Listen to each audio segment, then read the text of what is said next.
that I struggle with trying to think what sort of astrologer am I, right?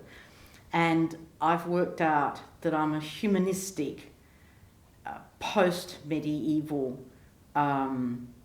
astrologer in terms of, if we look at psychological astrology, and I should say I'm not going to put myself forward as a psychological astrologer in terms of being an expert in defining it, but if we say that psychological astrology is the psychologizing of astrology, where the astrology is commenting on the internal dynamics and complexes of the human mind, which may or may not be based in Jungian archetypal models, that's independent, we can have real difficulties in drawing a line of where that begins, because we can look at the writings from the 11th, 12th, 13th century, like I'm thinking Guido Bernati, but other earlier literature as well, astrological literature, and they're talking about soul, they're talking about your soul. And if they're talking about your soul, they're talking about some internal dynamic, some complex, which is you.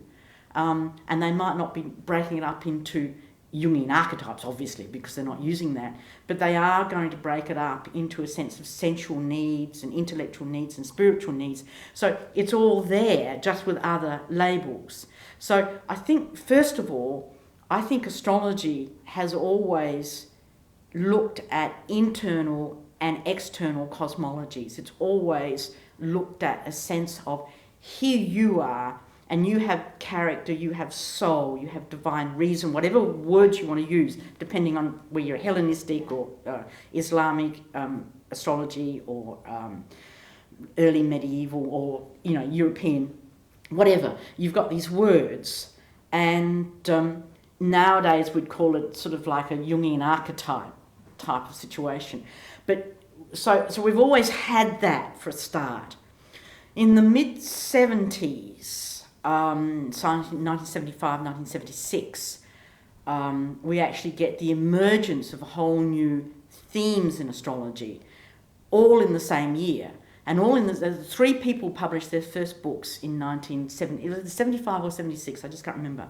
One was Alan Oken, and his first book on esoteric astrology, big book, right? I'm not an esoteric astrologer, but that, boom, you've got to say Alan he's the man there, that's, The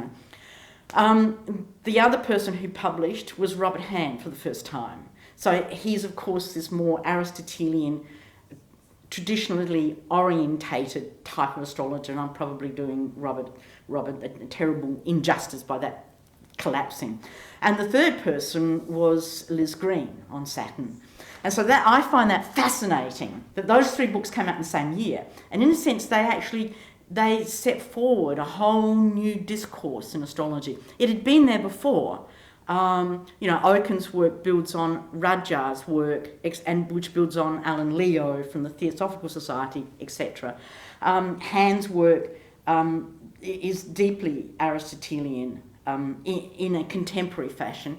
And Liz's work, of course, taking Jung, but building on Margaret Hone's work from the faculty, her textbook, and greatly amplifying it.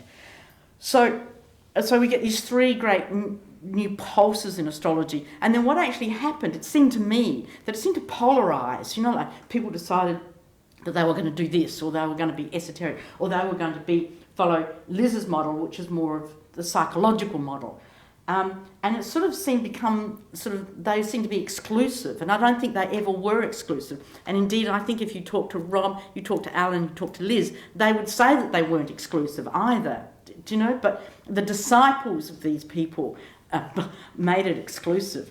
And so then what you started to get within the psychological camp was people thinking that predictive work was a negative thing, that it implied astrological fate, and that this was terrible, and that we had total free will, and that astrology had nothing to do with what was happening in your outer life, but it was all to do with your internal complexes.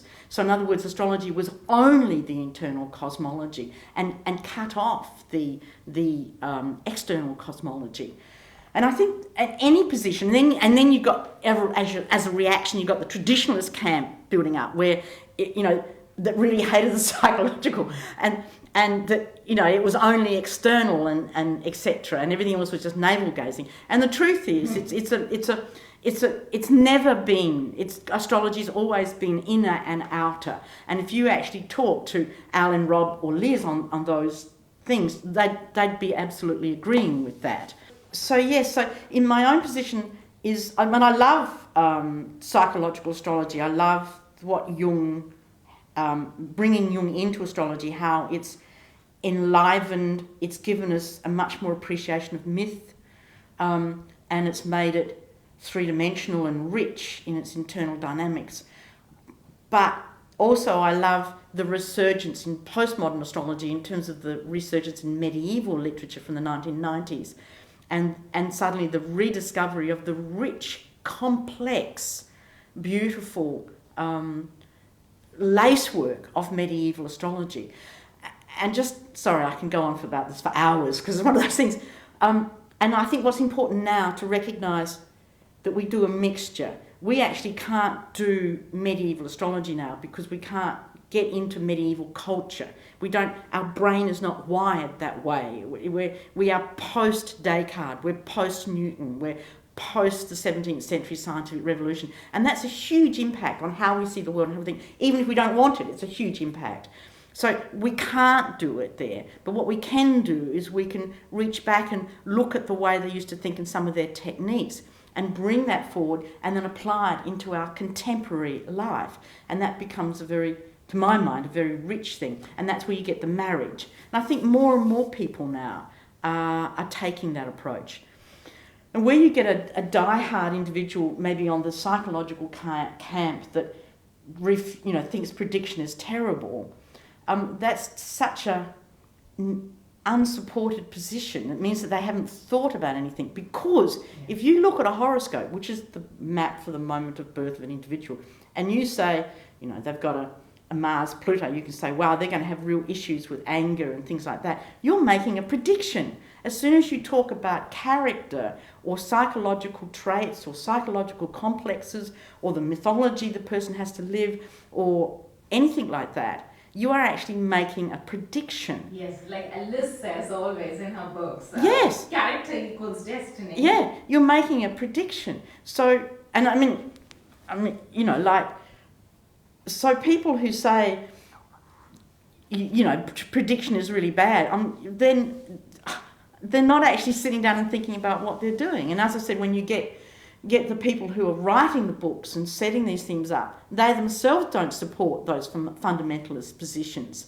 But it's always the disciples who can actually run away, lose the plot, So, so I think psychological astrology is a beautiful, rich thing that's been added to our astrology in the 20th century. Because astrology has to speak to you, and it will speak to you in the way that you can hear it.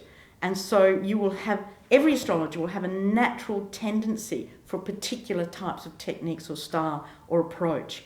And that's really valid. So you could get someone like Darby would have, I'm putting words into her mouth, you should ask her, will have a particular way of doing things. And someone else will have another way, but they'll reach probably the same place, just using different words and different ideas. Research work that's astrologically orientated at an academic level is actually looking at the stuff around it in terms of the cultural implications, what people believe, what they think, or what's actually going on inside that community or inside that subject. So you always... it can take up to a year or 2 years to frame the research question and get a supervisor to accept you. That's part of the PhD journey. And the framing of that, which is officially done on forms and paperwork and so on, has enough wobble room in it that it doesn't over-prescribe what you should find. Because if you say in the beginning what you want to find, then there's no point doing the work, because there's no point. What you've got to do is the question should be open enough. Like my question was, what is the nature of fate within contemporary communities of contemporary astrologers? What do astrologers think and do? What are they doing with fate? And that it leads to a great deal of literature review and philosophy and classical work to then actually go into the community. And I sort of I surveyed over 1,000 astrologers all over the world and interviewed almost every professional astrologer I knew, I sort of got the upper echelons of the world's astrologers, really, in my opinion, in the key areas. I made sure I had esotericism and horary and to get the diversity. And then you collect all of that, and then you actually have to see what you've got. And that's the meltdown time. That's where you think, oh my God, I thought I was going to get this and now I've got that, and so on. And that should happen. Good research work, you should go into a total crisis and meltdown, and it's all wrong, and that should happen. That means you're doing honest research, that the results are surprising you. You're not being over-prescriptive. Yes, I got into fixed stars. I'll do this quickly. Yeah. Because I was living in Australia, and we have terrific night skies. And we had parties outside and so on, and people would know I was an astrologer. So they'd say, "You're an astrologer, what star is that?" And I couldn't answer it because I didn't know what star was that. And I thought, well, that actually is not that good, because astrology means, astrology means the speaker of the stars, the words of the stars, and I don't have an idea what even the stars are. And I thought, actually, I'm not an astrologer. I'm a planetologist. That's all I am. I plot planets on a dial, and that's what I read. So I'm a planetologist, but I thought, but actually, I'd like to be an astrologer. I was even warned by fellow professional astrologers to not pursue fixed star work because it would marginalise me in the community, that I wouldn't get asked to speak anywhere or anything, because that just made me more determined to get into the stars. And so I just realised it just wasn't working. So I kept going back. And I sort of realised that it was from the Hellenistic period onwards that they were actually projected onto the ecliptic, and they were done not for astrology reasons, but Ptolemy did that. Well, he didn't necessarily was the first one to do it, but he really established it. But he did it in his Almagest, which is his astronomy book, and he did it to try and sort out the rate of precession. And there's no way that he ever put that into his Tetrabiblos, his astrology work, because he wouldn't have, because it wouldn't make sense for him to do that. And yet what happened is his table of stars and his Almagest got misused by astrologers. So I thought, right, that's where the error has happened. So I thought, well, what did they used to do? And what they used to do before the Greeks was they would literally just work with the sky. So that was working with params, it's called, risings and settings. And then I realised when you did that, you actually, the stars in their great mythic stories, constellations, maintained their integrity. And it became more than that. I realised that if we cut them all out of their constellations so they lost their myth, and then stuck them along the ecliptic, making the sky jet black with just one bright band, right? We did that. We were forcing the stars, which are suns in their own right, to only speak to us if they walked the line of our sun, because the ecliptic is the line of our sun. Now, this is fine for the planets, because the planets belong to the family of the sun, the tribe of the sun.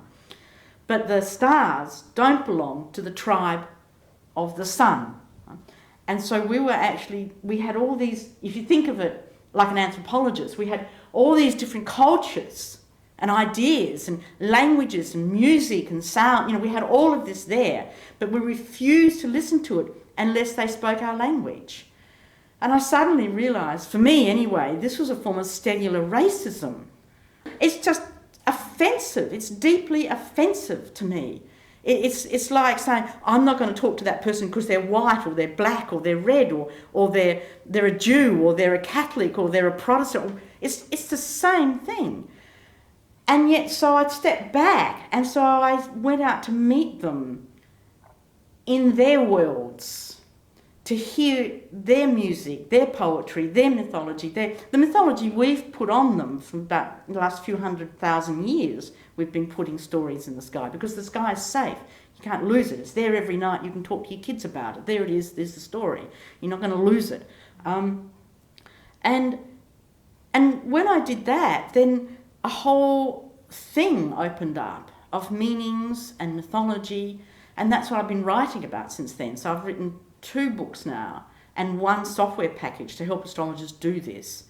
And then that's taken me off the ecliptic entirely, because now I'll actually read sky maps for people as well as their horoscopes. And this doesn't diminish the horoscope. The horoscope is fantastic. Planetology is really brilliant. And that's what it is. It's brilliant, because this is what we can connect with, our psyche. We can connect to the Saturn. Do you know, we can. This is our family. We can understand this. But when we add the stars and the rest of the 360 degrees of the sky, the dome of the heavens to it, then we actually get these great rivers of stellar mythology that flow up through the floorboards of the chart. So that your Venus might be in Scorpio doing something, but it will have this, it could have a deep story connected to it, which is like Arthad, the heart of the serpent. So it's going to be this really intense focused Venus. And the very next person could have this another Venus in Scorpio. And the river that flows into that could be Saddlesoot from Aquarius, which is the lucky star of the king. So it's optimistic and blessed. And so you're looking and you think, wow, I've got 2 very different Scorpio Venuses. They're both Scorpio Venus, but one is using it and finds joy in that intensity, and the other is, being dramatic. So it just gives more. The 1970s were very bad. There was skeptical article after skeptical, and the sense and astrologers suffered from mental scabies, and we were the scum. And as what Rick Tarnes was saying, we are the gold standard in ludicrous. Yes, which I think was really nice, way of putting it. And but I think that's lessening, and it's lessening for 2 reasons. One reason is the MA, and the MA is not the only game in town, but the MA is now 11 years old, and the first few years were really hard to get to establish it. But now we have started the academic conversation. The conversation had been stopped for 300 years. And academics won't have a conversation if there isn't one there, because they're going to be discriminated against. But once there is one there, meaning discourse and debate, then they'll join in. The conversation started. That started now. It cannot be stopped. There are PhDs, there's master's dissertations, there's conference papers, there's books being published, academic. It's there in the academy. Even if you killed all the astrologers who are academic astrologers now, the material's still there and it'll be picked up on. And it's just growing, it's escalating. And then it's being moved into contemporary society, to understand contemporary society. So there's that. So that lessens it. So then when you get a journalist now deciding to have a cheap shot simply because they want a bit of free publicity, because that's really what it is. If I rubbish astrology, then I'll get a front page, I'll get a story in the paper. They can't do that as easily now. You've got pluralism now. It's far more vital. People are allowed to be different, right? We've got, thankfully, people are allowed to be different. And so more and more individuals who promote science as the only truth, capital T, are being seen as fundamentalist. Right? And science becomes more and more evangelical in some time. Not all scientists, but when you actually get an evangelical one, it's almost like they're trying to defend something. And slowly, there are slow shifts of gears. We're recognising that science is just one cultural view. And it has its uses, but it is only just one cultural view, and it's not all it is. So there's a shift. You're never going to take one individual, and you can put a name, it doesn't matter, a fundamentalist individual. You're never going to change that individual because they believe a certain thing. When they believe something, then reason and rational won't work. There's no point. So you just ignore that individual. You simply ignore it. But it's not gone away. But polemics against astrology, I think, are reducing. But we've had polemics against astrology for 2,000 years. Recognise that. Most of them aren't new. They're all just old arguments rehashed.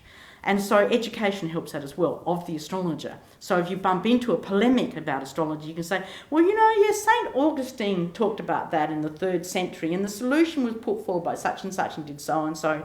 Have you got another argument? Don't you think you should refresh your work a little bit? This sort of type. You can actually become more articulate in dealing with it. But we don't actually have to deal with it. We're not being marginalised. So we just do what we do. We just do what we do. How are we being marginalised? In this country, how are we being marginalised? We can have academic, conferences, we have degrees, we can write books, we can have these conferences, we're allowed to walk down the street as an astrologer, we're not allowed to be attacked. I mean, granted, when there are polemics against astrology, questions now that are raised are, would you do this for another belief group? If we were all a weird branch of Christianity, would you feel free you could attack us? No. Okay. So, and that's starting to come up, that way of thinking to start to recognise.